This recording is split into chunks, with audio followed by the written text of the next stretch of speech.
tingkat selanjutnya ke SMP ya. Berarti ke SMP mana? Ke SMP yang diinginkan. Ya kan? Kamu mau SMP mana? Oh, saya kepengen di sana. Saya kepengen di SMP ini. Itu ya, berarti harapanmu satu kepengen melanjutkan ke SMP ya. Terus harapan lainnya apa? Nilainya bagaimana? Oh, berarti lulus ya. Lulus dengan nilai yang baik, yang bagus. Gitu. Nah, untuk mewujudkan harapan-harapanmu, terus apa sih yang seharusnya kamu lakukan? Ya belajar. Mau ke SMP yang bagus, tidak pernah belajar. Mau dapat nilai bagus, tidak pernah belajar. Kalau mau dapat nilai bagus tapi tidak belajar, itu sama saja mimpi. Nah, untuk mewujudkan itu semua, apa sih yang kamu lakukan supaya kelas kita ini mendukung? Wah, saya mau nilai bagus kok, berarti kita harus nyaman, bagus. Iya apa tidak? Ya. Saya mau dapat nilai bagus tapi kelasnya tidak nyaman, banyak yang bertengkar misalnya, atau tidak mengerjakan tugas, berarti tidak akan tercapai. Nah, sekarang supaya kelas kita nyaman, kita punya apa? Kesepakatan. Nah, kesepakatan kelas yang akan kita buat.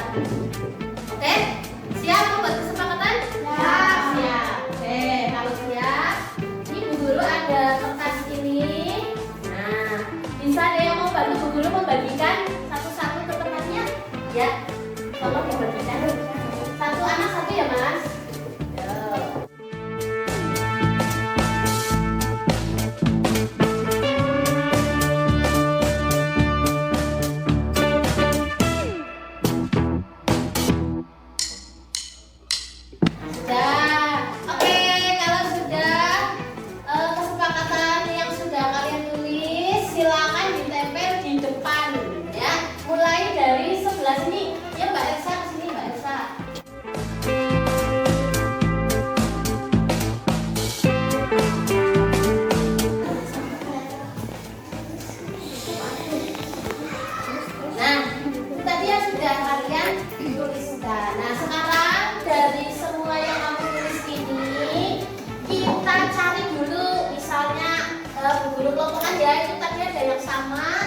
Kelompokkan menjadi satu. Contohnya tadi menjaga kebersihan, nanti hampir semuanya ingin punya kesepakatan menjaga kebersihan. Berarti kan sama ya, keinginannya sama. Nanti Bu Guru jadikan satu. Kemudian Bu Guru mau beritahu kalian nilai-nilai kebajikan yang ada di sini. Nilai-nilai kebajikannya apa? Contoh, menjaga kebersihan. Berarti ada hubungannya dengan apa? Apa Mbak? Kesehatan. Kalau kita menjaga kebersihan, berarti kita menjaga kesehatan.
alihi washabihi ajmain, amma ba'du. Yang terhormat Bapak Kepala Sekolah SD Negeri Kutawaru 02, Bapak Urip Mulyanto SPD. Yang saya hormati Bapak Ibu Guru SD Negeri Kutawaru 02. Pertama-tama, marilah kita panjatkan puja dan puji syukur kehadirat Allah Subhanahu wa Ta'ala karena atas limpahan nikmat dan karunia-Nya sehingga kita semua bisa berkumpul dalam acara diseminasi budaya positif di sekolah. Sholawat dan salam tak lupa pula kita sanjungkan kepada junjungan kita Nabi Agung Muhammad Sallallahu Alaihi Wasallam yang kita nanti-nantikan syafaatnya di yaumul akhir nanti. Adapun susunan acara diseminasi budaya positif di sekolah. Acara yang pertama yaitu pembukaan. Acara yang kedua yaitu sambutan dari kepala sekolah. Acara yang ketiga diseminasi budaya positif yang akan disampaikan oleh CGB Angkatan 8 Endah Muryani Isnaini. Acara yang keempat yaitu sesi tanya jawab. Acara yang kelima penutup. Untuk mempersingkat waktu, marilah kita mulai acara yang pertama, yakni pembukaan. Mari bersama-sama kita buka acara pada pagi hari ini dengan membaca basmalah bersama. Bismillahirrahmanirrahim. Acara yang kedua yaitu sambutan dari kepala sekolah. Kepadanya Bapak Urip Mulyanto SPD dipersilahkan. Assalamualaikum warahmatullahi wabarakatuh. Waalaikumsalam warahmatullahi wabarakatuh. Bismillahirrahmanirrahim. Alhamdulillahirabbil alamin. Wa bihi nasta'in wa la dunya waddin. Wassalatu wassalamu ala asyrofil anbiya'i wal mursalin wa ala alihi wa sahbihi wa man tabi'ahum bi ihsanin ila yaumil amma ba'd. Bapak Ibu Guru SD Negeri Kutawaru 02 yang saya hormati, alhamdulillah, marilah kita panjatkan sebagai wujud rasa syukur kita kehadirat Allah Subhanahu wa Ta'ala, yang mana pada kesempatan siang ini kita semuanya bisa melakukan aktivitas kegiatan, terlebih untuk hari ini adalah hari yang berbeda dengan hari biasanya, di mana pada hari ini ada suatu kegiatan yang baik, kegiatan yang luar biasa, yaitu diseminasi dari calon guru penggerak angkatan 8 Ibu Endah Muryani ini terkait dengan budaya positif. Hal ini penting karena memang program dari kementerian saat ini selain untuk diri sendiri, itu harapannya semua CGP bisa menularkan apa yang sudah diterima di dalam pendidikan guru penggerak kepada teman-temannya, terutama di sekolah. Harapannya apa? Harapannya dengan menyampaikan atau menularkan kepada teman di sekolah, minimal ada suatu pengetahuan yang kita peroleh dari CGP. Kemudian harapan selanjutnya adalah kita bisa menerapkan, bisa mengaplikasikan di sekolah dari ilmu yang disampaikan di dalam diseminasi tersebut. Kemudian Bapak Ibu Guru yang saya hormati, sebagai seorang guru ini sudah tidak sudah bukan hal yang baru lagi bahwa kita memang selalu harus update, harus upgrade pengetahuan dimanapun, kapanpun, dari manapun sumbernya. Kalau itu memang baik, kalau itu memang bermanfaat bagi kita, maka kita wajib untuk mengupgrade. Apalagi sebagai seorang muslim, ini ada istilahnya, ada aturan atau ada anjuran yang sangat kuat bagi kita seorang muslim untuk selalu menuntut ilmu. Bahkan di dalam Al-Quran itu disebutkan bagaimana keutamaan orang-orang yang menuntut ilmu. Itu kalau tidak salah, ya fa'ilal ladina amanu minkum waladina utul ilma darajah. Jadi Allah itu bakal meninggikan orang-orang yang beriman di antara kalian dan orang-orang yang menuntut ilmu. Kenapa demikian? Karena saking pentingnya ilmu.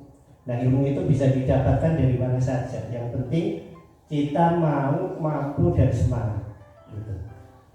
Jadi kalau zaman dulu ilmu itu identik dengan sekolah, tapi sekarang tidak. Bahkan kita sering mendengar bahwa pengalaman itu bisa menjadi guru yang terbaik.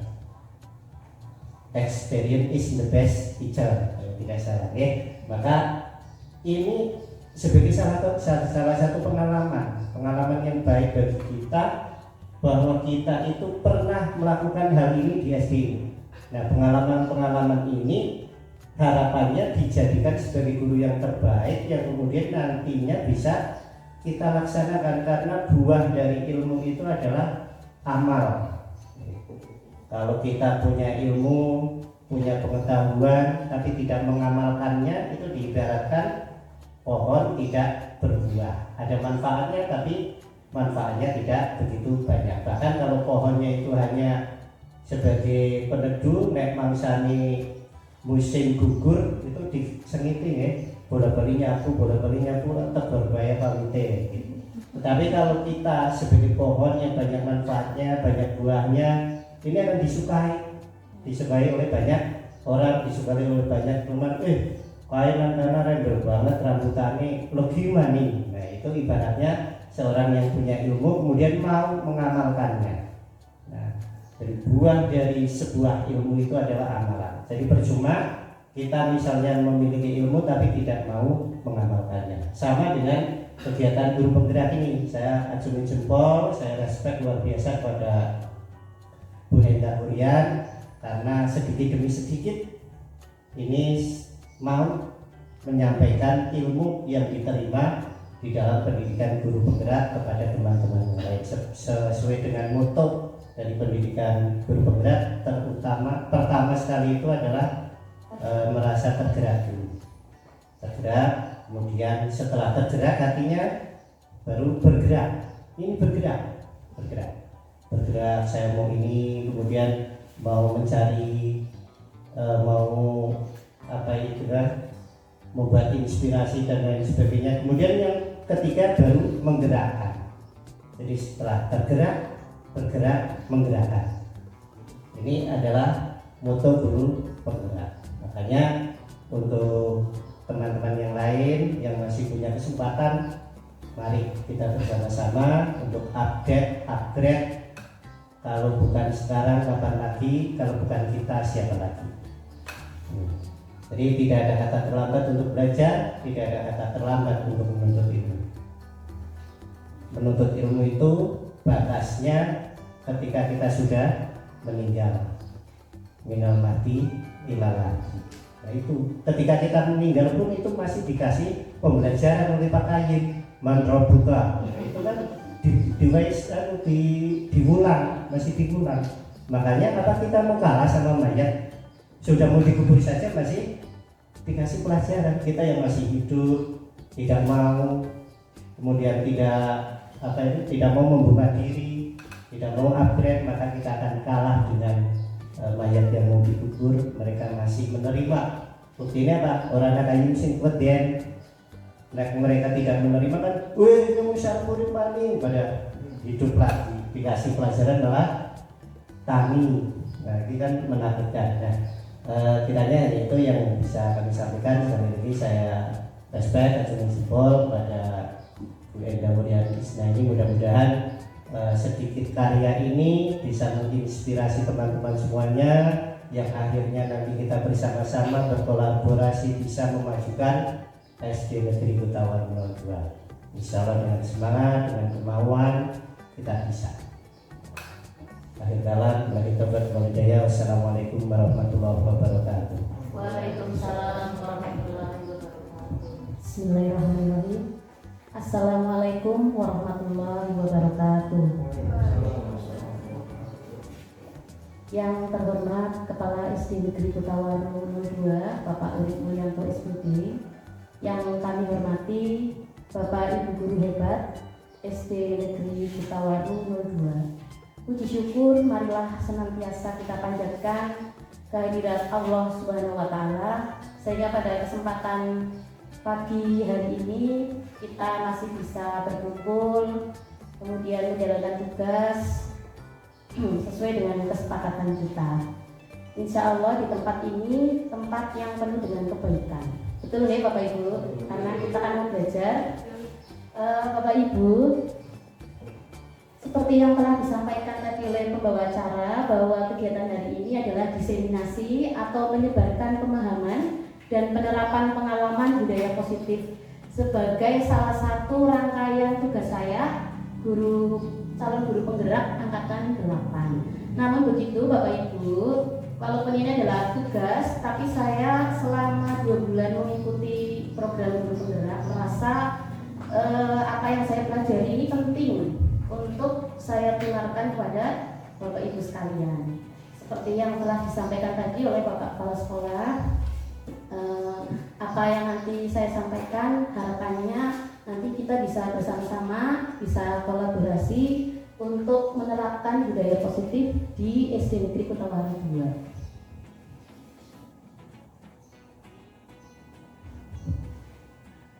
Untuk konsep inti budaya positif pada kegiatan hari ini, yang pertama ada perubahan paradigma belajar, yang kedua disiplin positif, ketiga nilai-nilai kebajikan, keempat kebutuhan dasar manusia, kelima motivasi perilaku manusia, 6 posisi kontrol guru, 7 keyakinan kelas, dan yang terakhir adalah segitiga restitusi. Nah, sebelum kita masuk ke konsep inti yang pertama, yaitu perubahan paradigma belajar, saya mohon Bapak Ibu mohon bantuannya ke depan 1 atau 2 orang. Pak Eko mungkin, Pak? Monggo. Berdiri dulu. Oke. Kayaknya tegang banget ya, jadi kita ini dulu ya, maju dulu. Kemudian Pak Eko boleh pilih 1 orang teman, 1 saja. Yang Ibu boleh, yang Bapak boleh, siapa? Pak Anggun. Pak Anggun. Oh nggak apa-apa Pak, nggak apa-apa Pak, boleh. Silakan Pak, maju saja Pak. Berubah siapa lah? Iya. Pak Anggun dan Pak Eko, terima kasih. Ini Pak Anggun, saya punya kertas. Nah, ini Pak Eko juga ada ballpoint, silakan. Nah, di sini Pak Eko dan Pak Anggun, silakan menulis satu saja, sesuatu atau hal yang sangat berharga bagi Pak Eko ataupun Pak Anggun. Apa saja boleh? Satu saja, tuliskan di kertas yang sangat berharga. Mungkin bagi Pak Eko berharga, tapi bagi Pak Anggun tidak, bisa jadi. Ya, bebas Pak, jangan Pak. Ditulis saja. Yang sangat berharga apa? Boleh barang mungkin permata atau anak atau siapa, bebas ya. Istri. Iya. Satu saja. Calon istri lagi. Iya. Satu saja.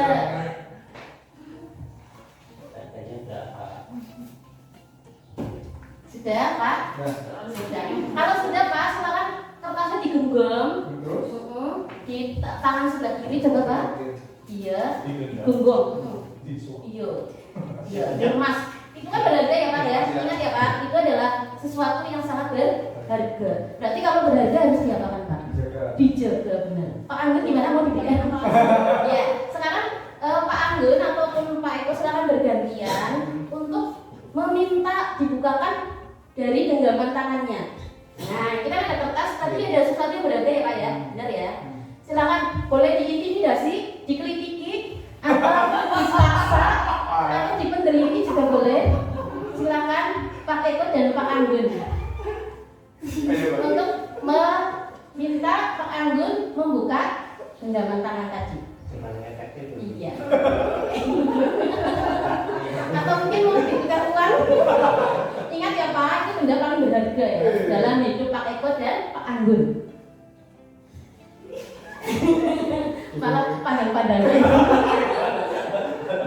Boleh dirayu Pak, silakan. Boleh nggak? Itunya. Bapak ini paling berharga. Tidak boleh. Oh tidak boleh. Boleh silakan gantian. Mungkin Pak Eko boleh. Pak Eko boleh. Juga sama. Boleh. Saya minta. Ini sangat berharga sekali buat hidup saya. Ini mohon maaf. Oke, baik. Iya. Terima kasih Pak Eko, Pak Anggun tadi sudah menulis tadi ya. Nah, kira-kira Pak Anggun, Pak Eko tadi disuruh apa sama Pak Anggun? Ya Pak Kan tadi. Dirayu ya? Dirayu. Dirayu. Iya. Kalau Pak Eko tadi gimana Pak? Sama saja dipaksa. Sama dipaksa. Ya, tapi diberikan apa tidak Pak? Tidak. Tidak diberikan. Kenapa Pak? Ya karena berharga. Berharga ya buat Pak Eko ya. Betul. Jadi jangan sampai diberikan gitu. Iya. Ya. Kalau Pak Anggun Saja. sama saja. Oke. Terima kasih Pak Anggun, Pak Eko boleh kembali ke tempat. Ya. Lagi kopi ya.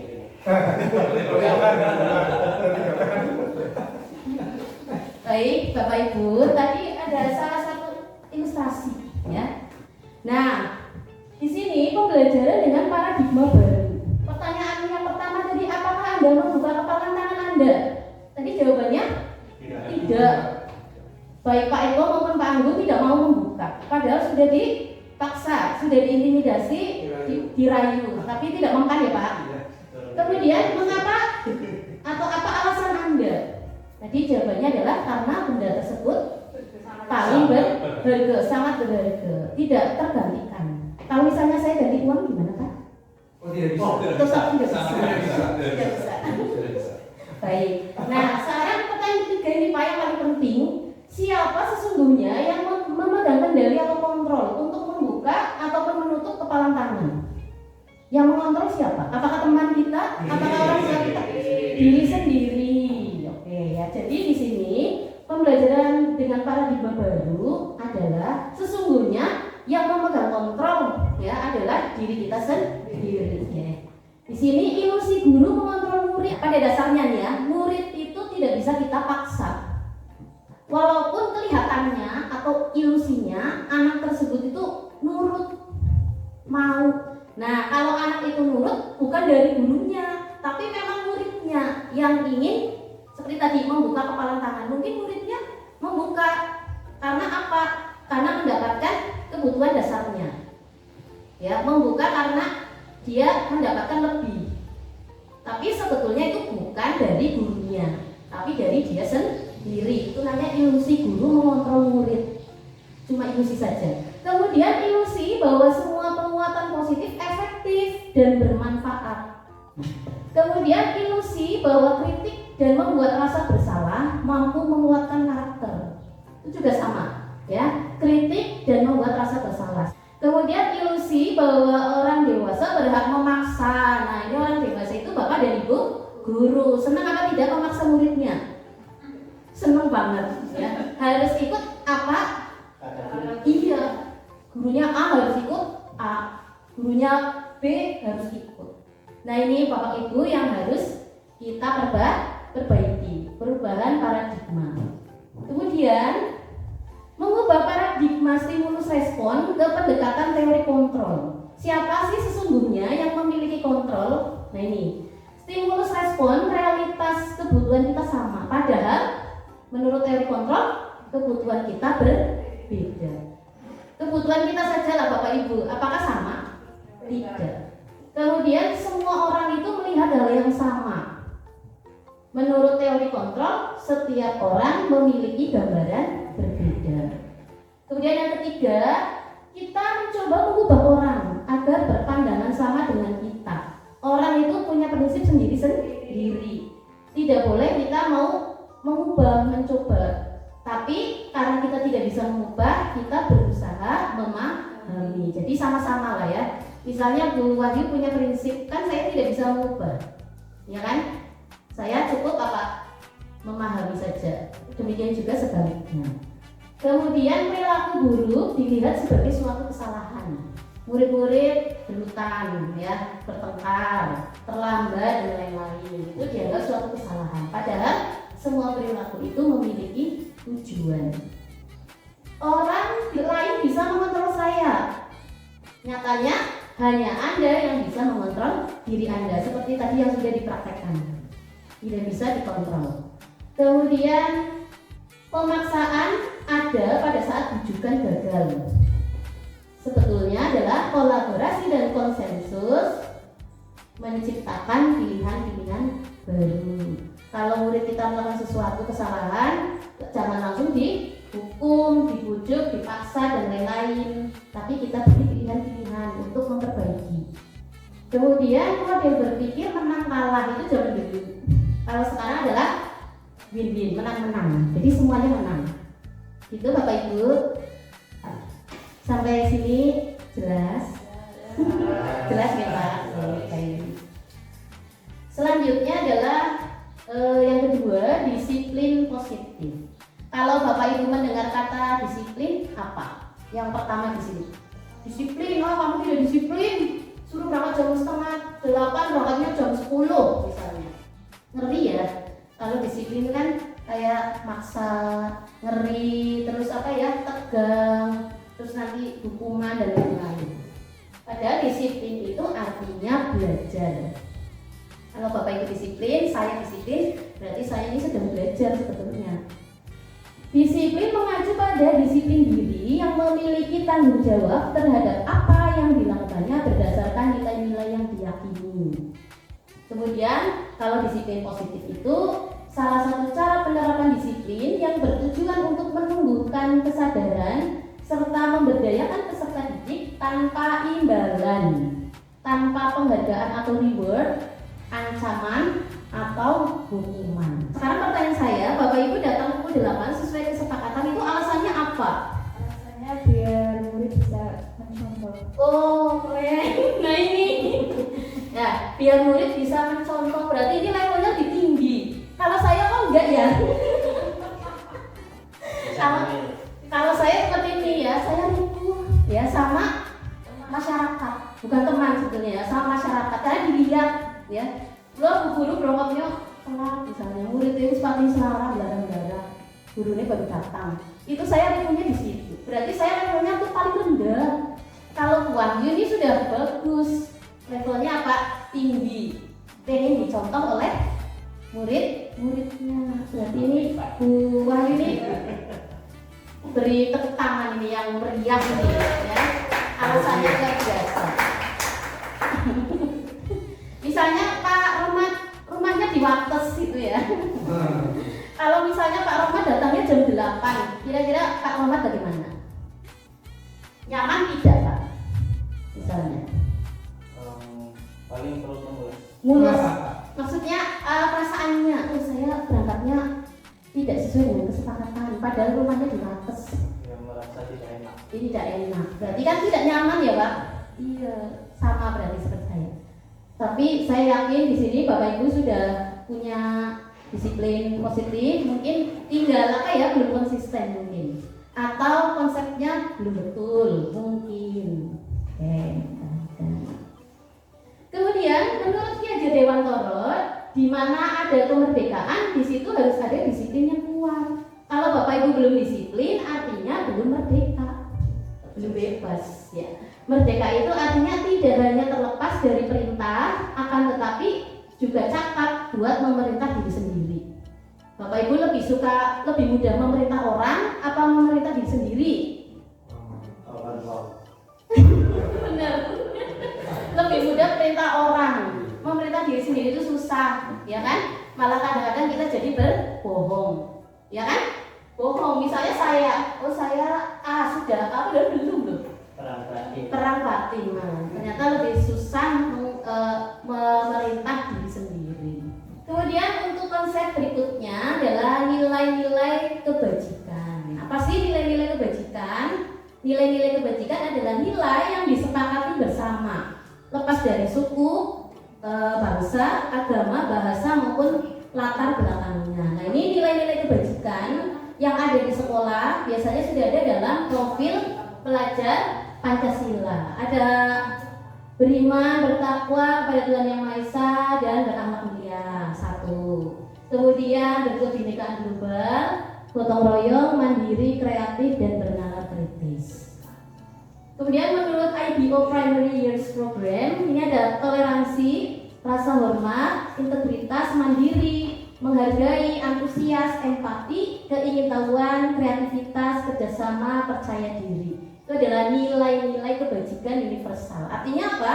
Nilai-nilai kebajikan universal artinya sudah disepakati bersama. Jadi tidak ada pro dan kontra lagi. Semuanya setuju pasti karena ini kebajikan universal. Kemudian yang keempat adalah kebutuhan dasar manusia. Apa sih kebutuhan dasar manusia? Kebutuhan dasar manusia adalah segala sesuatu yang kita lakukan untuk mendapatkan apa yang kita inginkan. Di seluruh tindakan yang kita lakukan memiliki tujuan tertentu dan semua usaha terbaik yang kita lakukan dalam rangka agar kebutuhan dasar kita terpenuhi dengan baik. Nah, kebutuhan dasar kita apa saja? Ada 5 kebutuhan dasar manusia. Yang pertama adalah kebutuhan untuk bertahan hidup, yang meliputi misalnya makan, pakaian, tempat tinggal, kesehatan, keamanan. Kebutuhan dasar yang kedua, cinta dan kasih sayang. Kemudian yang ketiga, kebebasan. Yang keempat, kesenangan. Dan yang terakhir adalah kekuasaan atau power. Ini ada salah satu contoh dialog yang sudah saya cuplik-cupliki ya. Ini ada ibu guru bilang, aku tidak boleh bersenandung sewaktu mengerjakan tugas. Biasanya anak kalau mengerjakan tugas sambil nyanyi-nyanyi, rumit gitu ya. Terus sama bu gurunya diapakan? Iya, bisik mengganggu teman yang lain gitu kan? Ya, saya juga. Ini kelihatannya cocok banget ini ya. Saya ini dosen-dosen banyak banget. Katanya kelas harus tenang, tidak ada suara, kan nggak seru jadinya. Ini ada anak seperti ini. Menurut Bapak Ibu, kebutuhan dasar anak tersebut apa yang harus kita penuhi? Bu guru bilang kita tidak boleh bersandung. Apa mas? Freedom, kebebasan ya. Berarti ingin bebas. Kita kunci dulu jawabannya, kebebasan. Kemudian yang kedua, ibu guru tidak menyapaku hari ini. Padahal aku pakai jepit rambut baru. Pengen disapa loh. Berarti kebutuhan dasarnya apa? Cinta. Love, cinta dan kasih sayang. Coba, oke. Terus yang berikutnya, aku bosan, masa belajarnya cuma gitu-gitu aja, dengerin Pak Guru aja. Kira-kira kebutuhan dasarnya apa? Fun, kesenangan, freedom. Coba ya nanti ya kita cek bersama. Kemudian aku sebel gambarku tidak rapi, malah bu guru nunjukin ke teman-temanku depan kelas. Apa itu kebutuhan dasarnya? Ya, harga diri. Tadi ada kebutuhan dasar harga diri. Tadi kebutuhan dasar apa saja? Yang terakhir. Yang terakhir apa? Lupa ya. Nah, kebutuhan dalam hidup. Yang mana?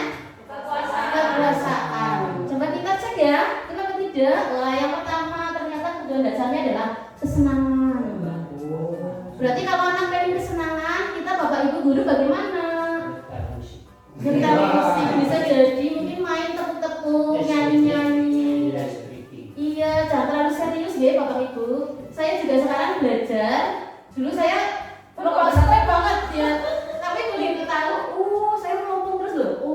Kayak gitu. Jadi sekarang agak sedikit lah ya terbuka. Kemudian yang kedua itu ternyata kebutuhan dasarnya adalah kasih sayang dan rasa diterima. Pengen disapa, pengen anak punya apa ditanya. Biasanya bapak ibu juga begitu kan? Pengen ditanya apa tidak? Kalau dibiarkan misalnya bapak ibu berangkat ke sekolah, kemudian tidak ada yang menyapa, tidak ada yang melihat, kira-kira bagaimana?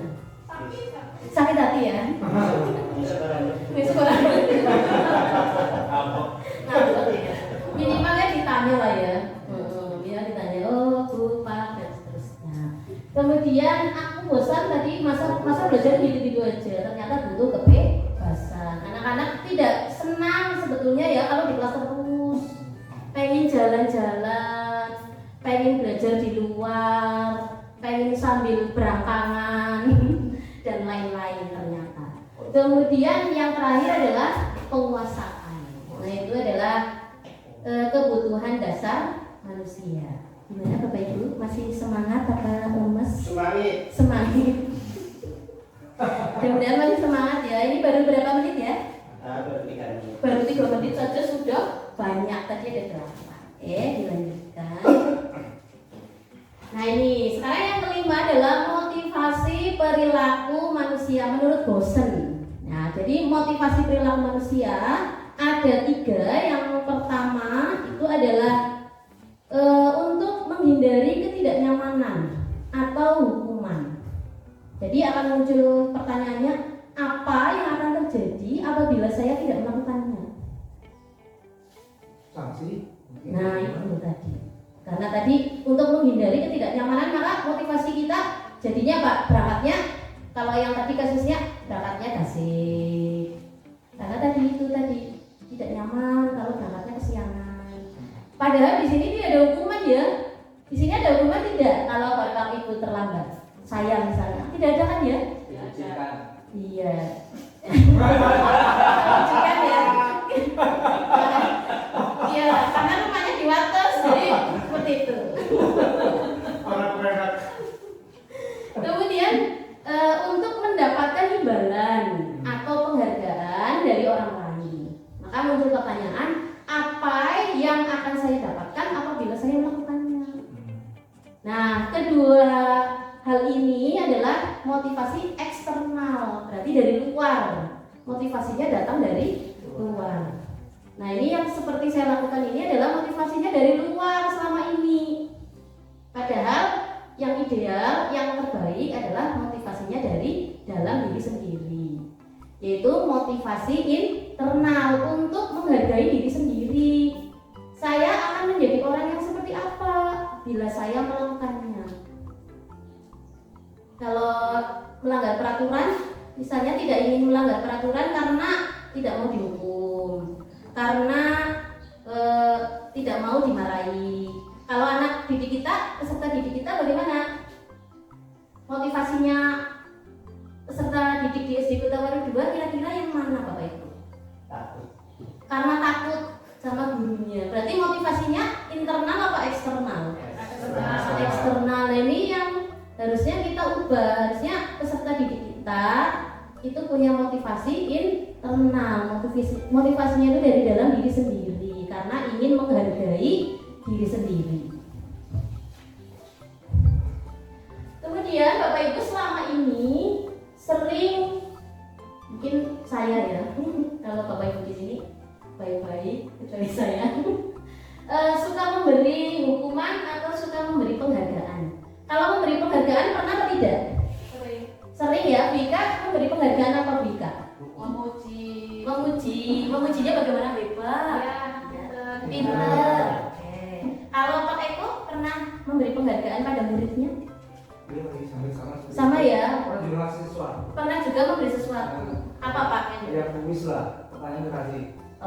Kita sama. Tulus. Oh uang. Ya banyak. Gak banyak sih. Ya. Atau dapat kamus.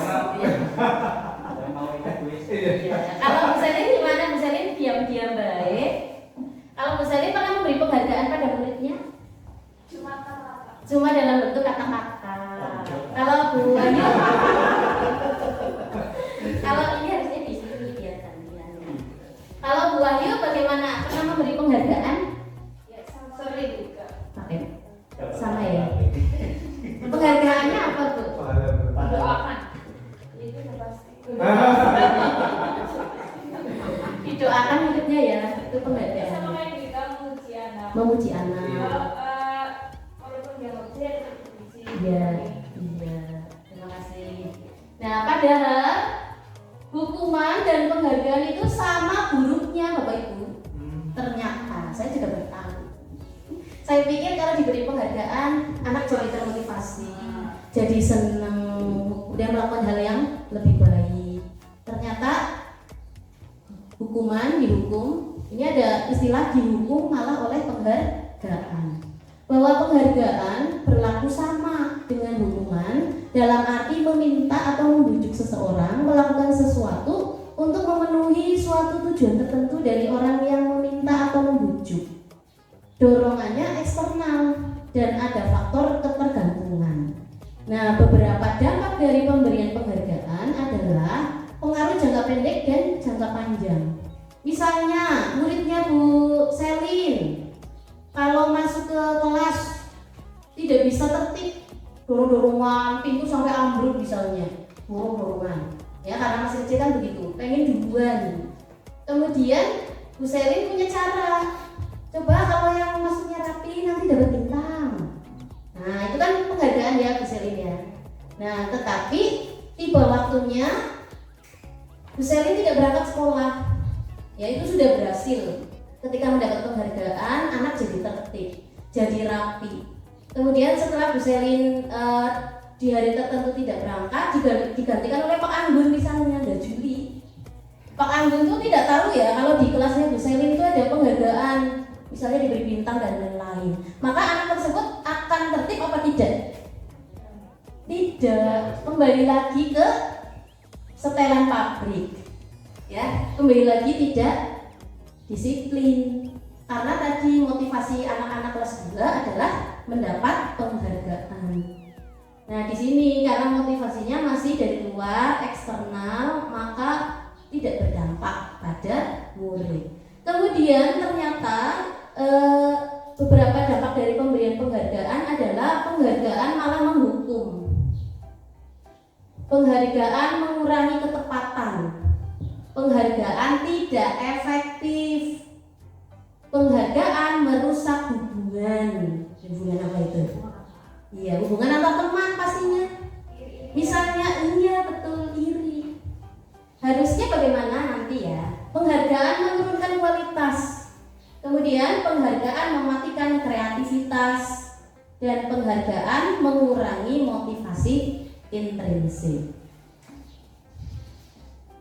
Apakah memberi penghargaan salah, Bapak Ibu? Tidak ya? Iya. Kenapa Pak? Alasannya apa Pak? Ya untuk anak tambah semangat, tambah apa ya? Saya pun jawab ya. Gimana Pak? Kalau Gak saya, apa-apa, Pak.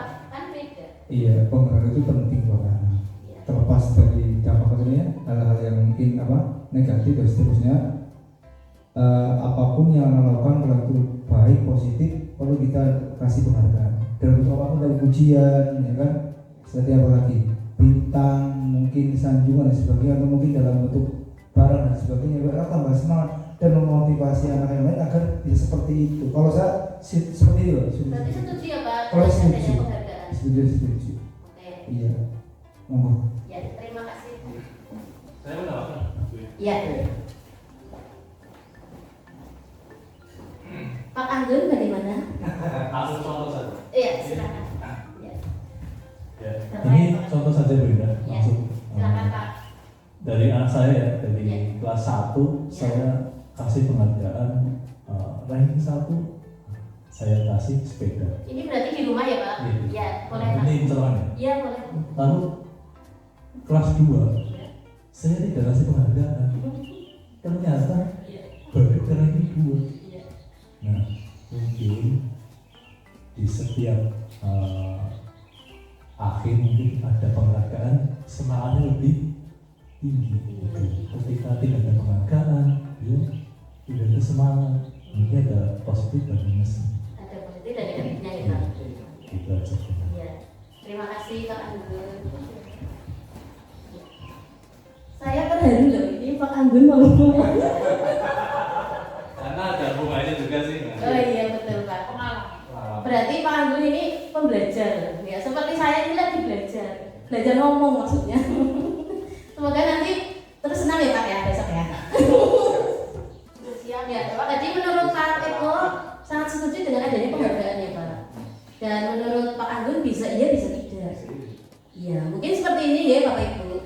Kalau kita mau memberi penghargaan jangan kepada, karena kita konteksnya di sekolah, jangan hanya pada satu orang, tapi kepada semua siswa, tergantung dengan tingkat kepandaiannya atau tingkat atau level kebisaannya. Contoh ya Bapak Ibu, misalnya ada satu anak ini kelas 1 itu tidak pernah menulis. Satu anak ya, biasanya kan ada nih kelas 1 tidak mau nulis. Begitu dia mau nulis saja ya, satu kata atau dua kata beri anak tersebut penghargaan. Kemudian untuk anak yang lain misalnya, anak yang lain tidak iri karena apa? Mereka juga dapat penghargaan. Misalnya dia sudah mau nulis, tapi tulisannya belum rapi.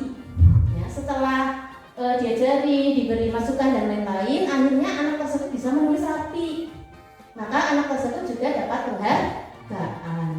Jadi semua anak akan dapat penghargaan sesuai dengan kebaikan-kebaikan yang dia lakukan. Jadi ada tingkatannya. Kalau misalnya memberikan penghargaannya seperti ranking, misalnya di kelas saya itu ada ranking 1 sampai 10. Nah, bagaimana perasaan anak yang tidak ranking?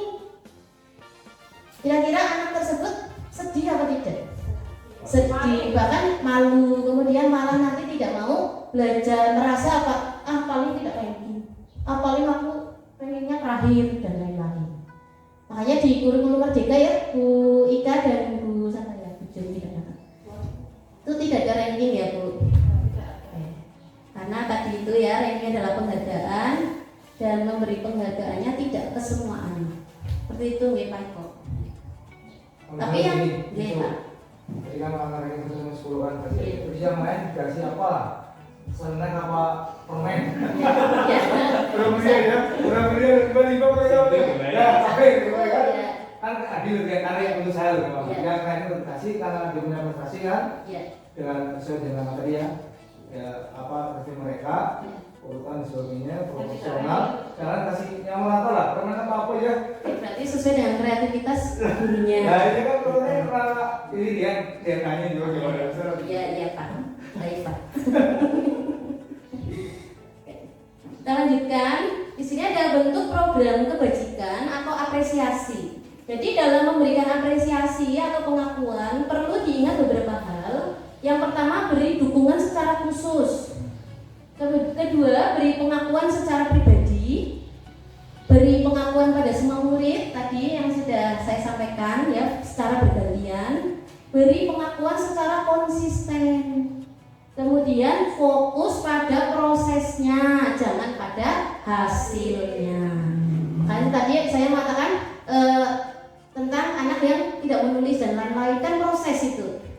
Ya, belum tentu anak baru kelas 1 langsung tulisannya bagus, kan tidak mungkin. Tapi ada juga yang baru kelas 1 langsung rapi tulisannya. Berarti penghargaannya sendiri-sendiri. Kemudian contoh pengakuan apresiasi kebajikan. Contoh misalnya ini yang menurut saya kurang tepat. Misalnya Bapak Ibu di kelas langsung ke anak kelas 5 hebat, pinter. Nah, padahal sebaiknya kita beri pembuka dulu. Misalnya dengan kalimat-kalimat ini, kemarin Bu Guru perhatikan atau kemarin Bapak perhatikan. Kemudian beritahu nilai kebajikannya apa. Tadi kan ada nilai-nilai kebajikan ya. Ada nilai-nilai kebajikan universal. Diberitahu, oh ternyata dia nilai kebajikannya empati, rasa empati. Maka diberitahu, kemarin saya perhatikan rasa empatimu besar sekali.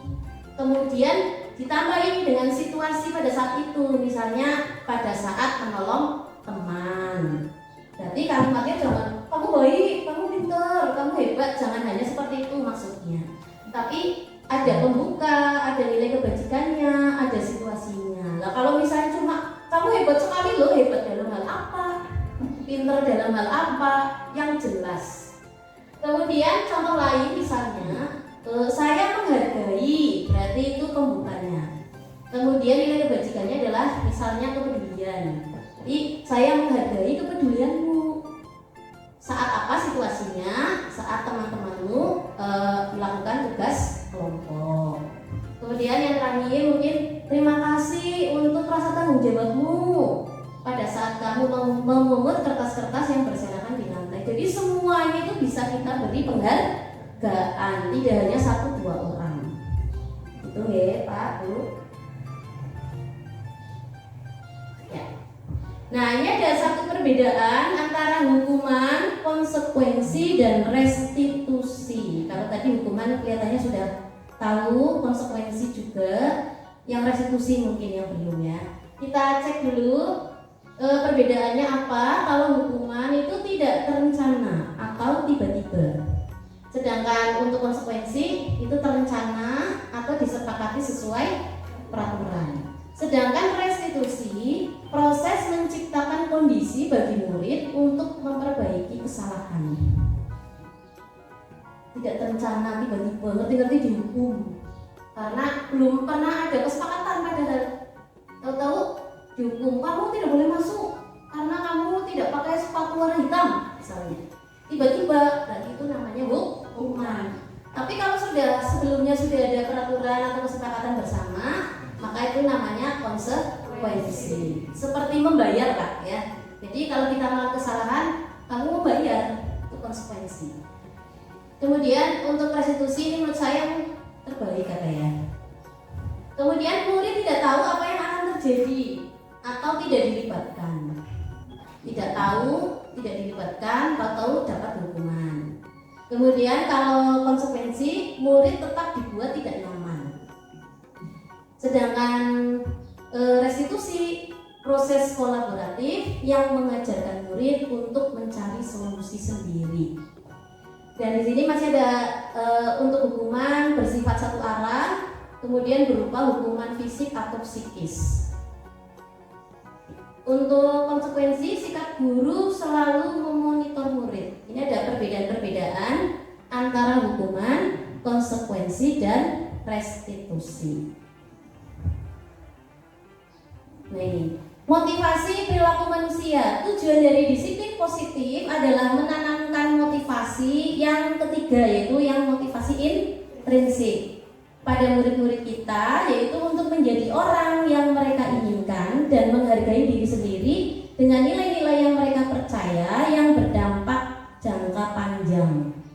Motivasi yang tidak akan terpengaruh adanya hukuman atau hadiah. Mau tidak ada hukuman, mau tidak ada hadiah, ya tetap melakukan sesuai dengan nilai-nilai yang dia yakini.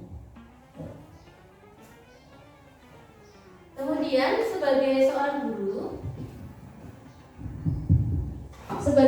guru, saat Anda hadir mengajar di kelas tepat waktu, motivasi apa yang mendasari tindakan Anda?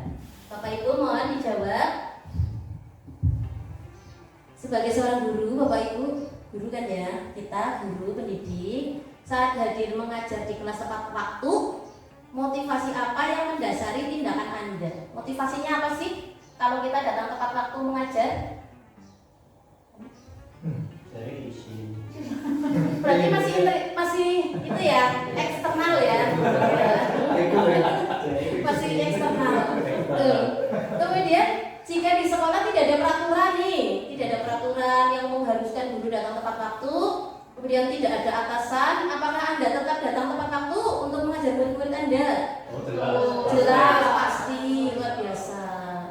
Kemudian menurut Anda dari ketiga motivasi tadi, motivasi mana yang saat ini paling banyak mendasari perilaku murid-murid Anda di sekolah? Motivasinya pengen dipuji atau menghindari hukuman? Menghindari hukuman. Itu jawaban jujur dari Bapak Ibu dan saya sendiri. Kemudian Bapak Ibu, ini bukan ngetes ya, hanya pengen tahu pemahaman Bapak Ibu itu sampai mana. Nah, ini ada tindakan dulu, mencatat 100 kali di dalam buku kalimat saya tidak akan terlambat lagi, saya tidak akan terlambat lagi karena terlambat ke sekolah. Menurut Bapak Ibu ini hukuman atau konsekuensi? Ya, hukuman apa konsekuensi? Tergantung ada kesepakatan atau tidak gitu ya. Kesepakatan berarti Konsekuensi. Jika belum, hukuman. Oke. Yang kedua, lari mengelilingi lapangan karena terlambat hadir di sekolah. jelas Hukuman. Tidak fisik. Fisik. Hukuman fisik. Push up 15 kali karena tidak memakai masker ke sekolah. Hukuman. Mengganti buku catatan teman karena telah dicoret-coret. Konsekuensi. Cerdas-cerdas loh ya. Lagi cerdas. Kemudian membersihkan tumpahan air di meja karena tersenggol saat belajar. Konsekuensi. Kemudian ini coba dibaca. Bu Selin suaranya kamu mau dengar? Dibaca kemudian dijawab. murid disuruh disuruh tidak mengenakan sepatu seharian di sekolah karena tidak memakai sepatu hitam. Ya, konsekuensi apa hukuman? Itu hukuman. Hukuman. Kalau menurut yang lain Bapak bagaimana? Bapak Ibu, apakah itu konsekuensi atau hukuman? Hukuman. Konsekuensi menurut saya. Konsekuensi? Tata tertibnya dulu bagaimana? Oh, tata tertibnya dulu. Kelihatannya tata tertibnya. Tidak memakai sepatu hitam. Iya. Kenapa? Konsekuensi. Karena tidak memakai sepatu Hitam. hitam. Yaitu konsekuensi. Kemudian lari mengelilingi lapangan 2 kali karena terlambat 10 menit untuk pelajaran PJOK. Nah, ini guru PJOK suruh jawab ini. Guru PJOK menurut Pak Guru, ini konsekuensi apa hukuman? Maaf saya mulai yang terlambat. Kalau 2 kali ini kurang banyak. Menurut saya ya. Kecuali kita Karena banyak cuma 10 menit loh Pak. kalau ini konsekuensi menurut saya sih. Iya. Kalau ini Kalau menurut Bapak Ibu sama ya? Karena terlambat. Iya. Karena ini pelajarannya PJOK pas banget. Kalau menurut saya juga konsekuensi. Terima kasih Pak Anggun. Siap, baik. Pak Anggun benar-benar ya sekarang ya. Sudah S1. Sudah. Oh benar. Oke, terima kasih. Berarti pemahaman Bapak Ibu selama belajar sebentar saja ya, sudah pinter. 99. Sudah 99,9%. Sudah memahami. Saya 2 bulan baru paham. Berarti Bapak Ibu ini keren ya. Ini jawabannya.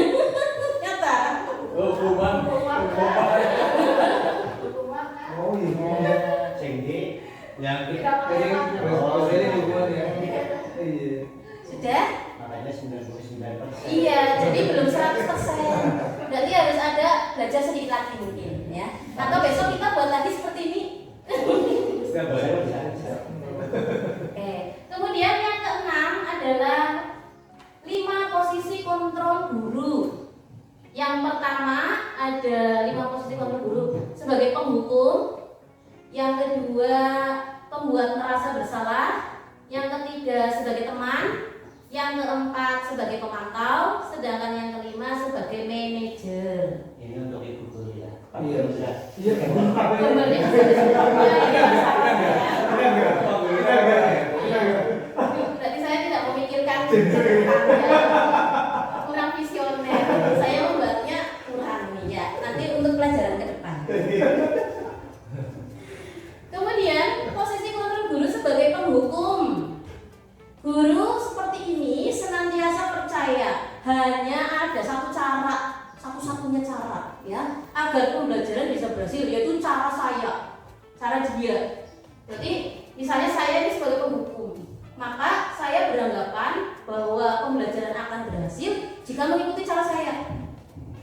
Nah, maka kata-kata yang keluar dari mulutnya, mulut guru seorang penghukum, patuhi aturan saya atau awas. Itu biasanya ngancam ya. Kemudian pasti selalu yang terakhir selesai. Nah, Bapak Ibu pernah seperti ini atau tidak? Kalau saya pernah. Jujur. Makanya saya Kalau kita kayak pura-pura amis ya. iya. Kalau saya pernah Bapak Ibu. Makanya saya sekarang agak shock ya. Ternyata saya salah sekali. Dan saya mau memperbaiki insya Allah. Amin. Amin. Kemudian posisi yang berikutnya adalah membuat merasa bersalah. Guru akan bersuara lembut, suaranya sih lembut, tapi tetap ya dia menggunakan keheningan yang membuat orang lain merasa tidak nyaman, bersalah atau rendah diri. Dan kata-kata yang keluar dari mulut seorang pembuat merasa bersalah adalah, gimana coba kalau orang tuamu tahu kamu berbuat begini? Ini ngomongnya halus, ini buku saya kurang halus ya. Gimana coba kalau orang tua kamu tahu kamu berbuat begini? Suaranya lembut tapi menyakitkan. Ya atau tidak? Ya. Kemudian berapa kali bapak harus memberitahu kamu ya? Bapak, ini ada bapak, tapi gambarnya guru. Guru ya. Ternyata seperti ini ya, posisi kontrol guru sebagai pembuat merasa bersalah. Bapak Ibu pernah seperti ini? Jujur. Mending ini ya. Ya karena kalau dalam strata itu penggugupan benda ya. Ini agak lebih lebih baik ya. Tapi betul apa salah kan? Bukan betul salah ya, tapi mana yang lebih baik ya yang kita pilih. Kemudian murid akan memiliki penilaian diri yang buruk tentang dirinya, merasa tidak berharga, telah mengecewakan orang yang disayangi. Saya pernah itu ya, jadi saya kapok, besok insya Allah tidak. Ulangin aja. Bukan dilanjutkan, kasihan ya ternyata. Oh, kasihan. Kemudian berikutnya, posisi kontrol guru sebagai teman. Nah ini, guru tidak menyakiti murid, namun berupaya mengontrol murid melalui persuasi. Biasanya guru olahraga ini sebagai teman biasanya ya Kang ya. Guru paling disukai. Iya, karena posisi kontrol gurunya sebagai teman. Iya. Kemudian kata-kata yang keluar atau kalimat yang keluar biasanya ini hanya alternatif ya Bapak Ibu, tidak harus seperti ini. Contohnya, ayo ingat tidak bantuan Bapak selama ini. Nah ini sebagai teman. Kemudian kata-kata yang lain atau kalimat yang lain, ya sudah tidak apa-apa, nanti ibu bantu bereskan. Emang kan? Karena teman. Tapi menurut Bapak Ibu ini positif atau negatif? Bisa negatif juga ya. Bisa negatif. Iya. Negatifnya bagaimana? Jadi nggak mandiri. Oh pakai ini, ya keras. Oh salah. Kamu Suaranya udah keras. ya sudah keras? Oh sudah. Ya. Biar makin keras. Ya sakit keras Pak. Menurut Pak Eko gimana Pak? Ya kalau itu yang pertama oke lah, itu bagus ya. Yang kedua kalau kelihatannya ada sisi apa ya yang negatif. Sini tidak apa-apa nanti itu yang berdasarkan ada ketergantungan. Artinya sesuatu yang dia rasakan atau masalah atau namanya kan nanti anak guru kisi bantunya, anak pak guru kisi bantu. Jadi mungkin kurang mandiri. Kalau menurut saya loh, akhirnya ke situ. Kalau suatu saat mungkin masalah sepele itu nggak ada masalah sih. Tapi masalah yang agak berat atau seterusnya nanti dia tidak punya kemampuan untuk menyelesaikan masalah yang dia. Gimana Bapak Ibu? Setuju? Wika mungkin mau memberikan pendapat? Wika sudah terwakili berarti sama ya? Oke. Kalau menurut saya posisi kontrol sebagai seorang guru itu ada positif dan negatifnya. Kalau positifnya bagaimana? Kita bisa lebih dekat dengan murid kita, ya akrab, dekat. Kemudian negatifnya bagaimana? Jika suatu saat misalnya kita tidak bisa membantu murid, maka murid kita akan bagaimana? Otomatis, wah Pak Guru katanya teman, ya, tapi tidak bisa menolong. Jadi teman, iya, teman macam apa itu? Seperti itu. Akhirnya anak jadi apa? Kecewa. Ya, jadi ada positif dan negatifnya. Terima kasih Pak Eko. Kemudian posisi kontrol guru berikutnya adalah sebagai pemantau, mengawasi, dan saat mengawasi kita bertanggung jawab atas perilaku orang-orang yang kita awasi. Posisi pemantau berdasarkan pada peraturan dan konsekuensi. Jadi kalimat yang keluar biasanya peraturannya apa? Apa yang telah kamu lakukan? Dan sanksi atau konsekuensinya apa? Nah ini adalah kalimat-kalimat dari seorang guru atau posisi guru pemantau. Dan yang terakhir adalah manajer. Itu guru berbuat sesuatu bersama murid, mempersilahkan murid mempertanggungjawabkan perilakunya, mendukung murid menemukan solusi atas permasalahannya sendiri. Misalnya, apa yang kita yakini? Kemudian, apakah kamu meyakininya? Apakah kamu bersedia memperbaikinya? Ini adalah kalimat-kalimat dari posisi guru sebagai manajer. Kalau menurut saya, posisi kontrol guru sebagai manajer ini sebetulnya perpaduan antara posisi sebagai teman dan posisi sebagai pemantau. Jadi menjadi posisi kontrol manajer. Nah, menurut Bapak Ibu yang paling baik, yang ideal ya, yang ideal posisi kontrol yang mana? Sebagai manajer. Ada yang mau memberikan alasannya? Paling terakhir. Ya, gimana? Ini revisi terakhir. Karena paling terakhir jadi paling bagus. Jadi tadi saya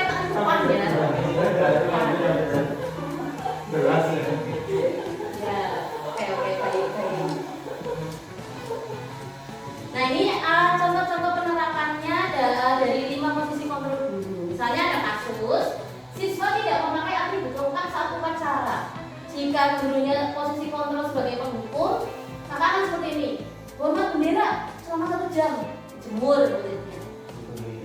Ya itu bu guru ya. Sekarang guru kok begitu, sekarang baru tahu.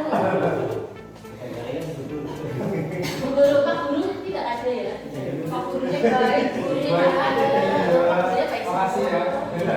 Kemudian jika pembuat merasa bersalah, harus berapa kali Bapak Ibu memberitahu tamu selalu mengecewakan. Sering ya Bapak Ibu seperti ini? Pernah ya? Pernah. Mengecewakan banget kamu dulu. Bapak Ibu kesel ngerti ngajarin tiap mau dari pagi sampai siang orang muda-muda. Ngajarin apa sih? Seperti itu. Jahat sekali ya ternyata ya. Kemudian jika posisi sebagai teman, mungkin kalimatnya, ayo dong ikuti aturan sekolah, tolong ya bantu ibu bapak sekali ini aja. Ya sudah, lain kali jangan bilang ya. Tuh, itu sebagai teman. Sedangkan sebagai pemantau, kamu sudah melanggar peraturan. Nah ini pemantau sih aturan, konsekuensi peraturan dan lain-lain. Kamu tahu konsekuensinya kan? Setelah upacara, beli atributnya, dikompasi dan jangan diulangi lagi.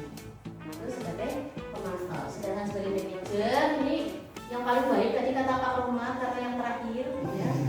Apakah kamu tahu kesalahanmu? Ditanya dulu, jangan laksunan ya. Dan bagaimana kamu memperbaiki kesalahanmu? Ditanya solusinya apa. Jadi kalau anak membuat kesalahan itu bukan langsung dihakimi, tapi ditanya alasannya dulu kenapa melakukan hal itu. Kemudian tanya solusinya, dicari sendiri ya, dengan memberikan pilihan. Nah ini sekarang kita tes lagi. Sekarang posisi kontrol, apakah kamu selalu saja salah? Apa? Tadi posisi kontrolnya kamu selalu saja salah.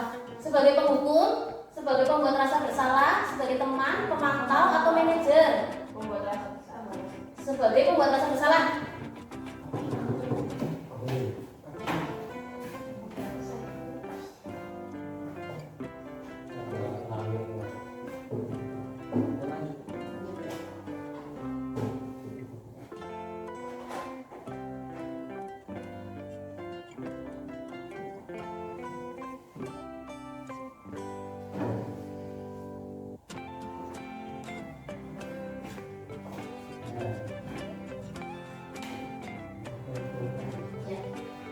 Yang tadi apa Bapak Ibu? Tadi kamu selalu saja salah. Itu penghukum atau pembuat rasa bersalah atau yang mana? Penghukumannya secara apa? Verbal. Dengan kata-kata, justru dengan kata-kata itu yang lebih menyakitkan. Pak Anggun lebih baik dipukul apa disakiti hati? Saya sih lebih baik Lebih sakit ya. bisa saja. Kalau saya Selalu terngiang-ngiang. Terus ini saya kecewa sekali dengan kamu. Itu membuat rasa bersalah. Ayolah lakukan demi Bapak Ibu ya. Teman, pintar-pintar kan? Kamu tidak pernah mendapat nilai jika tidak mengerjakan tugas. Mantap. Apa rencanamu untuk menyelesaikan masalah ini? Manajer. Kenapa saya buat dulu supaya jelas semua. Ini nanti diedit. Oke, sekarang keyakinan kelas yang ke-7. Berarti sudah mau akhir ini ya, karena semuanya ada 8. Keyakinan kelas. Mengapa bukan peraturan kelas? Sekarang kan keyakinan kelas, kesepakatan kelas. Peraturannya sudah tidak ada. Di kelas-kelas semuanya seperti itu ya. Ada kesepakatan kelas 6, keyakinan kelas 6. Di kelas-kelas lain juga saya lihat sudah membuat. Apalagi yang Kurikulum Merdeka pasti sudah. Tanamkan di dalam hati, tidak perlu ditulis ya Pak? Pak, harus ditulis Pak supaya teringat.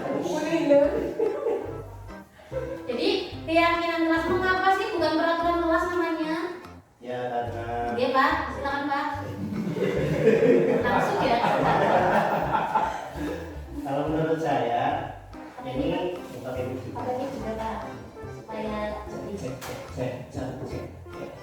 Ya, terima kasih. Mas.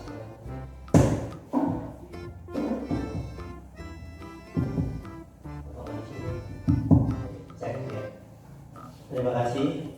Sedikit saya menyampaikan kenapa pembukaan peraturan kelas ini yang namanya dari dulu ya, yang namanya peraturan itu kan biasanya dibuat secara berpihak dan sifatnya itu memaksa. Berbeda dengan keyakinan. Kalau keyakinan kelas ini berarti kan pembuatannya itu tidak hanya satu pihak. Semua pihak yang ada di kelas itu sama-sama membuat, sama-sama meyakini bahwa di kelas ini masuk bahwa di kelas ini saya yakin akan bisa seperti ini. Ini dibuatkan berdasarkan kesepakatan bersama, bukan dari satu pihak bukan dari guru bukan dari misalnya kalau di sekolah itu yayasan atau bukan dari kepala sekolah, tapi semuanya itu merasa andil untuk membuat keyakinan yang bisa dilakukan di dalam kelas tersebut. Ini perbedaan antara peraturan dan keyakinan. Kemudian kalau peraturan itu sifatnya memaksa, mau nggak mau harus seperti ini. Padahal kan tidak semua anak itu bisa seperti itu. Hanya satu satu arah. Kalau keyakinan kelas itu dua arah, antara guru kemudian siswa, itu semuanya membuat kesepakatan. Kira-kira Terima kasih. Ya, kalau dipakai saya jadi keras. Saya harus pelan lagi. Jadi, mengapa keyakinan kelas bukan peraturan kelas? Tadi setuju yang disampaikan oleh Pak Urip. Cuma ada tambahan dari yang saya pelajari, yaitu dengan menjawab pertanyaan ini, Bapak Ibu. Mengapa kita memiliki peraturan tentang penggunaan helm saat mengendarai motor? Kenapa kita pakai helm? Kalau takut ketilang, tapi safety, melindungi. Artinya nilai-nilai keyakinan, nilai-nilai yang kita yakini adalah tentang keselamatan. Betul ya? Karena kita pakai helm. Kalau yang tadi mungkin yang eksternal, yang dari luar, takut ditilang. Nah, tapi keyakinan universal, nilai-nilai kebajikannya adalah keselamatan. Ya. Kemudian, mengapa kita memiliki peraturan tentang penggunaan masker dan cuci tangan setiap saat? Tujuannya apa sih kita cuci tangan setiap saat? Biar bersih. Berarti nilai atau keyakinan kita adalah kesehatan. Nah, tadi ada keselamatan, kesehatan, itu adalah yang kita sebut dengan keyakinan. Nah, nilai keselamatan dan kesehatan disebut dengan keyakinan, yaitu nilai-nilai kebajikan universal, nilai yang sudah kita sepakati bersama. Tidak ada yang akan kontra kalau tidak pakai helm, mesti nanti kalau kecelakaan gagal otak, ya kan? Nah, kemudian nilai-nilai kebajikan menekankan pada keyakinan seseorang akan lebih memotivasi dari dalam, sehingga tergerak dan bersemangat untuk menjalankan keyakinannya daripada peraturan yang tanpa makna. Makanya sekarang lebih banyak dibuat kesepakatan atau keyakinan kelas. Seperti yang disampaikan oleh Pak Urip tadi, tidak hanya satu arah, tapi semua warga sekolah atau semua warga kelas turut andil. Kemudian pembentukan keyakinan kelas.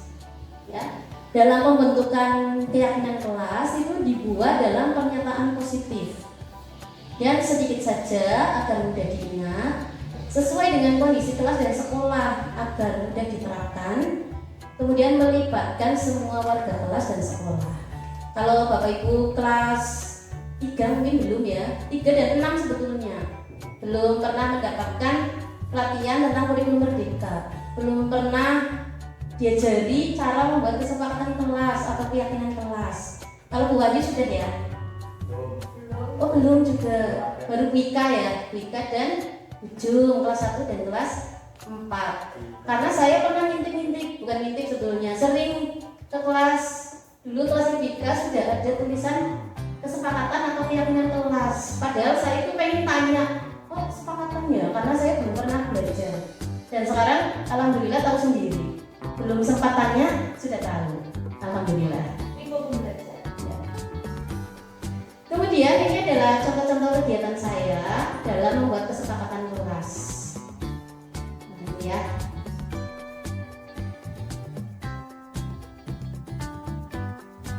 Bapak Ibu, ini ada sebelum ke selanjutnya saya ada video.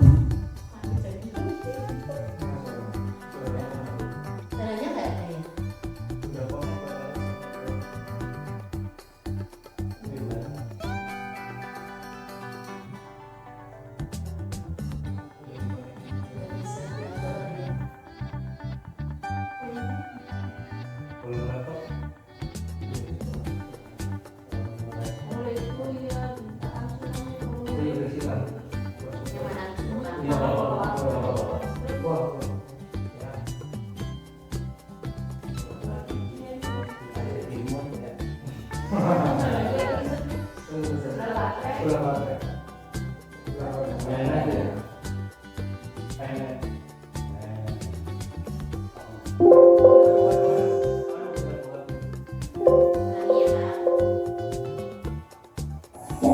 Susah, kami tidak melakukan keindahan kami di sini. Kalau kemudian kami mengatakan menggunakan transistor, maka sekarang dan teman, karena kami sesungguhnya menggunakan pekerjaan saya dulu. Oh, wajar kan kalau keindahan di posisi susah, kalian juga pasti melakukan hal yang sama. Yang bukan disingkat, saya akan marah kalau baru keposisikan orang itu. Pasti kan berbuat seperti itu ada alasannya kan? Ya, saya sudah berusaha, tetapi Jessica malah melakukan saya coba harusnya kan berusaha. Iya. Dan saya kalau yang lain, tapi berulang terjadi, kamu tidak melakukan hal yang lebih dari itu. Misalnya kamu kalau ikut Jessica atau kemudian. Nah, ketika di belakang kamu tadi marah-marah, bertengkar, kemudian membantu Jessica terangkan apakah sesuai dengan kesepakatan kita itu menurut kita kesepakatan pasangannya yang disepakatan menghargai ibu itu menurut kita menghargai teman itu penting atau tidak sangat penting. Apa yang akan dilakukan? Tarik nafas, saya menahan diri dulu. Jika ada teman yang baik, saya akan melakukan lebih dulu. Tepat sekali, ya. Nah, video praktik saya dalam segitiga restitusi.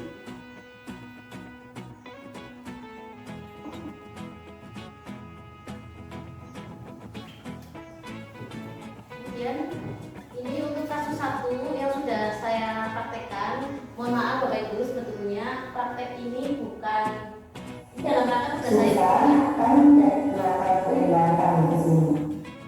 dalam rangka memenuhi tugas saya. Tapi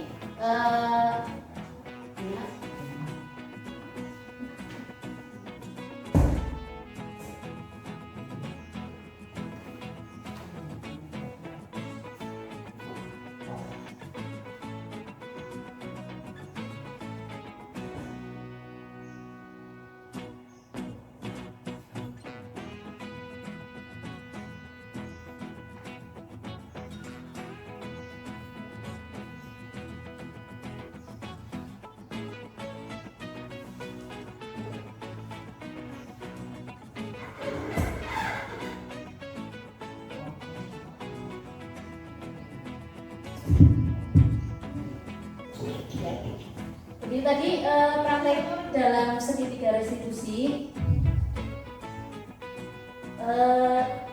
Dalam apa sih segitiga restitusi? Yaitu suatu proses dialog yang dijalankan oleh guru agar dapat menghasilkan murid yang mandiri dan bertanggung jawab.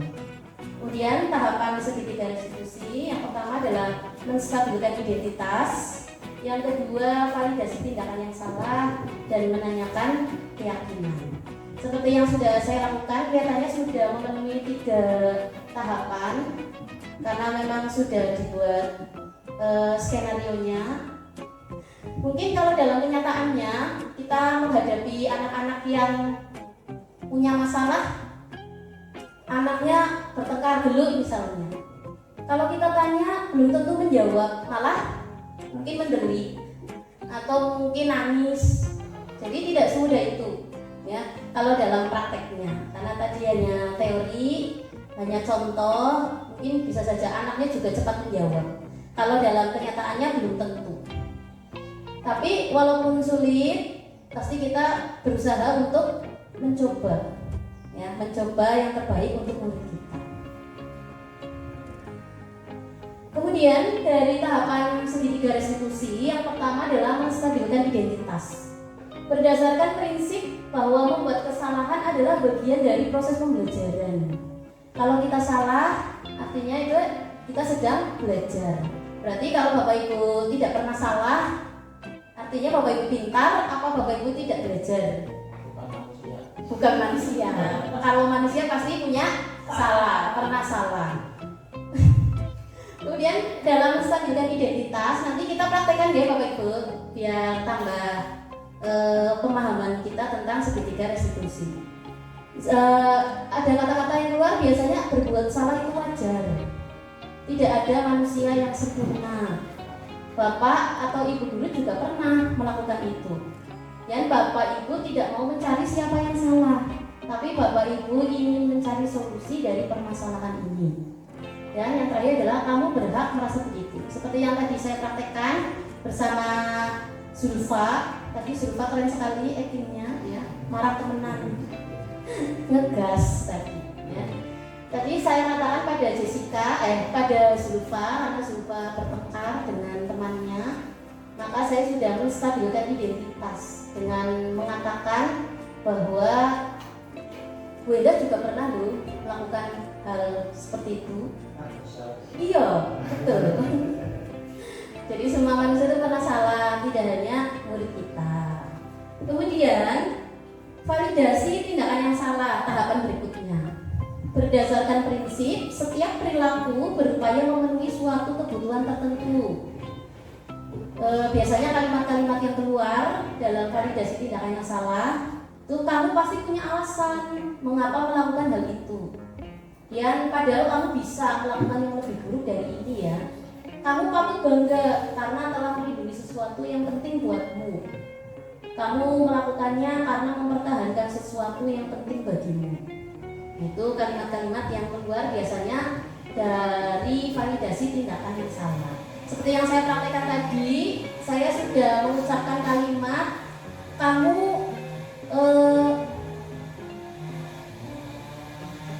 bisa saja melakukan hal yang lebih buruk dari ini, tapi tidak dilakukan. Jadi kalau anak salah, kita jangan langsung judge, jangan langsung anak itu salah dan lain-lain, tapi kita tanya dulu. Kemudian dari validasi tindakan yang salah, kita cari positifnya, jangan cari negatifnya. Jadi diutamakan dulu positifnya. Tadi kan melakukan kesalahan itu betul atau tidak, Bapak Ibu? Tidak betul ya? Tidak betul. Walaupun salah, kita tetap cari positifnya yang mana. Oh, tidak melakukan hal yang lebih buruk, berarti kan itu sudah bagus, sudah positif. Kemudian yang terakhir, menanyakan keyakinan. Berdasarkan prinsip teori kontrol bahwa pada dasarnya kita termotivasi secara intrinsik.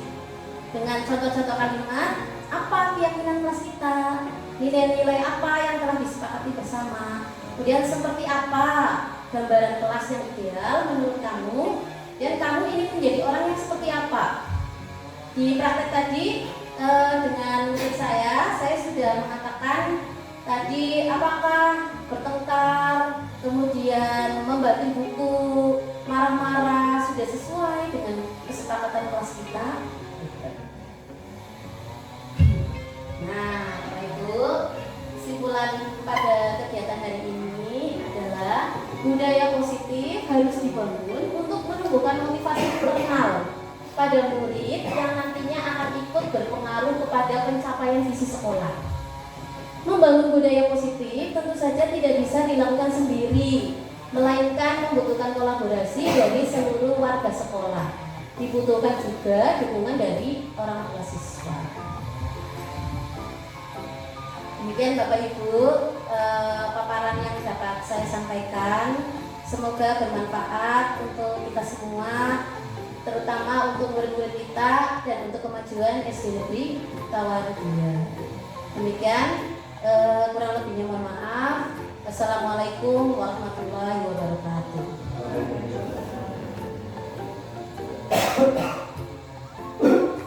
Kepada Bu Endah Hurian Ismaili diucapkan terima kasih. Acara yang selanjutnya adalah acara seksi tanya jawab.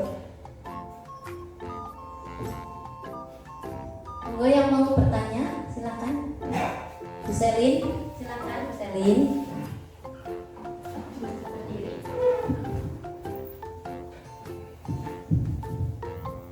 Assalamualaikum warahmatullahi wabarakatuh. Waalaikumsalam warahmatullahi wabarakatuh. Terima kasih atas waktu yang diberikan kepada saya. Saya akan memberikan pertanyaan, yaitu bagaimana langkah-langkah yang tepat dan contoh penerapan nilai-nilai kebajikan universal dalam membuat kesepakatan atau keyakinan kelas. Karena mohon maaf, sebelumnya saya belum pernah mengikuti pelatihan kurikulum merdeka, jadi saya belum paham. Terima kasih. Terima kasih Bu Selin atas pertanyaannya. Saya coba jawab. Mungkin nanti kalau ada teman yang mau menambahkan, boleh dipersilakan. Jadi Bu Selin, seperti yang sudah saya sampaikan sebelumnya, saya sudah mempraktekkan cara membuat kesepakatan atau keyakinan kelas. Jadi kesepakatan atau keyakinan kelas yang Bu Selin mungkin mau dipraktekkan besok. Yang pertama yang saya lakukan adalah curah pendapat. Jadi saya mengajak murid-murid kelas 6 untuk curah pendapat. Tapi sebelum curah pendapat, sebaiknya Bapak Ibu guru atau Bu Selin nanti ya memberi pengantar dulu. Kalau saya kemarin saya tanya anak-anak tuh kelas 6 harapannya apa sih? Kalau anak kelas 6 ditanya atau kelas berapa Bu Selin, kelas 3 ya? Kalau kelas 3 ditanya mungkin belum paham. Kalau ditanya apa sih harapannya, bingung. Maka pandai-pandai Bapak Ibu guru memancing supaya anak-anak bisa jawab. Kemarin di kelas 6 seperti ini, anak kelas 6 di besok ini yang untuk ajaran baru itu kepengen apa sih di kelas 6, harapannya apa sih di kelas 6. Kemudian anak-anak pada jawab tuh ya, Bu pengen nilainya bagus, pengen nilainya 100 terus. Dan ada juga yang jawab pengen lulus Bu. Kemudian pengen sekolah di SMP 9, pengen punya banyak lah ya. Setelah seperti itu, maka gurunya bisa memberikan penguatan. Misalnya kalau kamu pengen nilainya bagus, itu seharusnya bagaimana? Kalau kamu pengen lulus, itu sebaiknya kamu bagaimana? Kemudian dijawab oleh anak-anak ya, harus belajar Bu, harus rajin, harus mengerjakan tugas dan lain-lain. Muncul jawaban-jawaban. Jadi kalau anak tidak dipancing, itu diam biasanya. Tapi kalau gurunya aktif, memancing, nanti akan muncul sendiri. Kemudian setelah mendapat jawaban-jawaban, baru kita arahkan. Nah, kalau kamu pengen nilai bagus, kepengen lulus, kita harus kelasnya bagaimana? Bingung tuh anak ini. Ini ya, ya ini Bu, misalnya.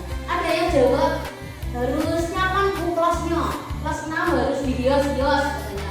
Kemudian pembelajarannya yang ini Bu, jangan marah-marah, guru tidak boleh marah-marah dan seterusnya. Maka baru kita masuk ke keyakinan kelas. Oh jadi anak-anak ini pengen kelasnya seperti ini, A, B, C, D. Mari kita buat keyakinan atau kesepakatan kelas.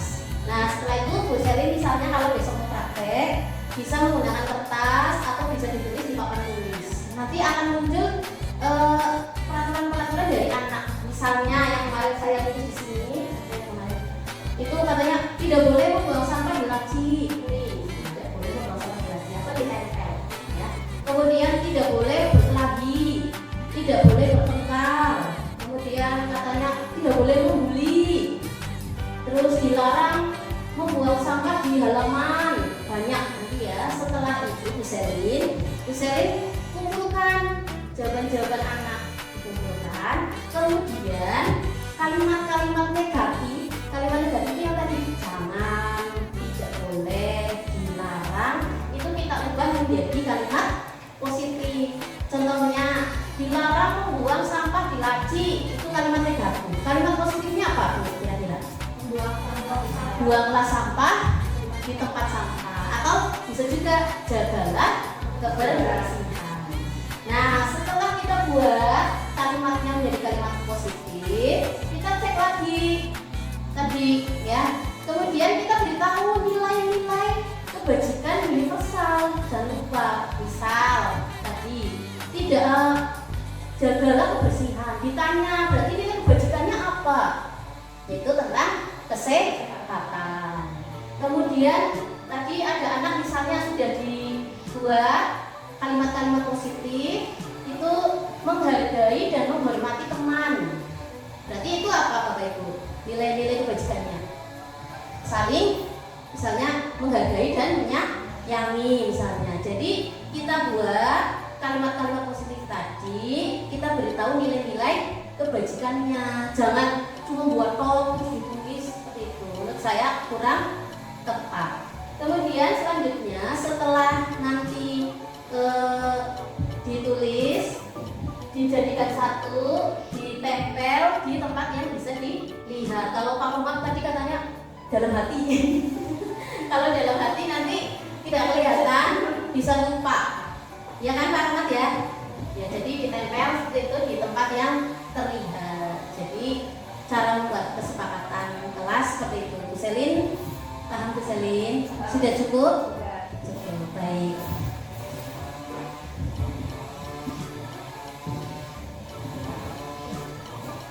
Acara yang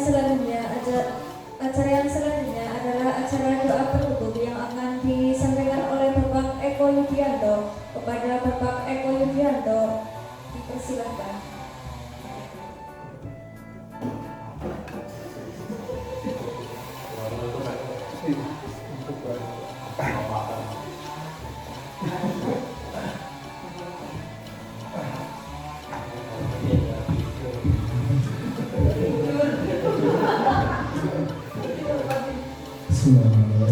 Assalamualaikum warahmatullahi wabarakatuh.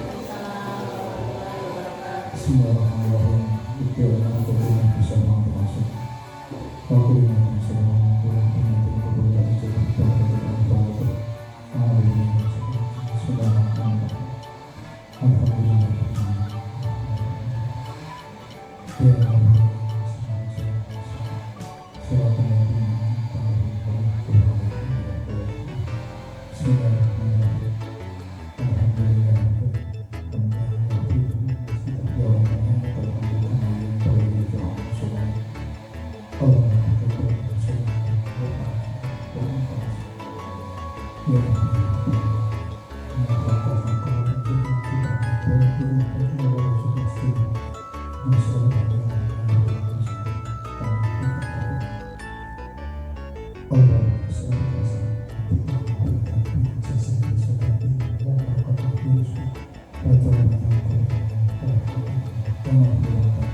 Kepada Bapak Eko Yudianto diucapkan terima kasih. Demikian acara diseminasi budaya positif di sekolah. Apabila menurut tutur kata yang salah dari saya mohon maaf yang sebesar-besarnya. Wassalamualaikum warahmatullahi wabarakatuh. Waalaikumsalam warahmatullahi wabarakatuh. Assalamualaikum warahmatullahi wabarakatuh. Terkait dengan kegiatan diseminasi dari CGP tentang budaya positif, ini menurut saya merupakan suatu kegiatan yang bagus, luar biasa. Selain untuk memperkaya keilmuan dari diri CGP tersebut, juga bisa untuk menyampaikan juga pengetahuan kepada teman-teman, sehingga teman-teman yang tadinya belum tahu menjadi tahu, yang tadinya sudah tahu menjadi lebih paham. Kemudian untuk CGP-nya yang tadinya sudah paham semakin pintar, karena ilmu itu kalau ditularkan bukannya berkurang tetapi semakin bertambah. Di jempol, respect sekali buat kegiatan hari ini, dan bahkan tadi ada permintaan dari teman-teman kalau bisa kegiatan ini tidak hanya sekali dua kali tetapi rutin dilaksanakan. Mudah-mudahan sekolah kita bisa mengagendakan kegiatan yang seperti ini. Kita bersyukur sekali tidak usah mengundang narasumber dari luar, cukup dari intern saja kita sudah bisa banyak pengetahuan. Terima kasih untuk kegiatan hari ini. Mudah-mudahan pengetahuan kita semakin bertambah, kemudian pengalaman kita semakin bertambah, dan endingnya nanti bisa mempraktikkan, mengamalkan apa yang sudah kita dapatkan dari kegiatan hari ini. Terima kasih. Assalamualaikum warahmatullahi wabarakatuh. Assalamualaikum warahmatullahi wabarakatuh. Ya, berkaitan tadi dengan kegiatan diseminasi ya tentang budaya positif dilaksanakan oleh Bu Enda ya, CGP Angkatan 8. Saya merasa banyak hal positif yang bisa kami petik ya, bisa kami ambil dari pencerahan pengetahuan ya kan, tentang berbagai hal yang baik untuk peningkatan pengetahuan dalam hal penanganan anak didik ya. Bagaimana seorang guru harus bisa menjadi teman, manajer dan sebagainya, sehingga nanti dalam pengelolaan kelas, pembelajaran di kelas jadi pembelajaran dua arah ya, pembelajaran yang menyenangkan, yang kondusif, yang baik, sehingga anak-anak merasa nyaman, merasa senang melakukan pembelajaran dan mendapatkan ilmu, pengetahuan, kemudian hal-hal positif lainnya yang menjadi bekal mereka dalam kehidupan sehari-hari. Mungkin itu aja dari saya. Terus tebar kebaikan ya, dan selalu bermanfaat bagi orang lain. Sekian, terima kasih. Assalamualaikum warahmatullahi wabarakatuh.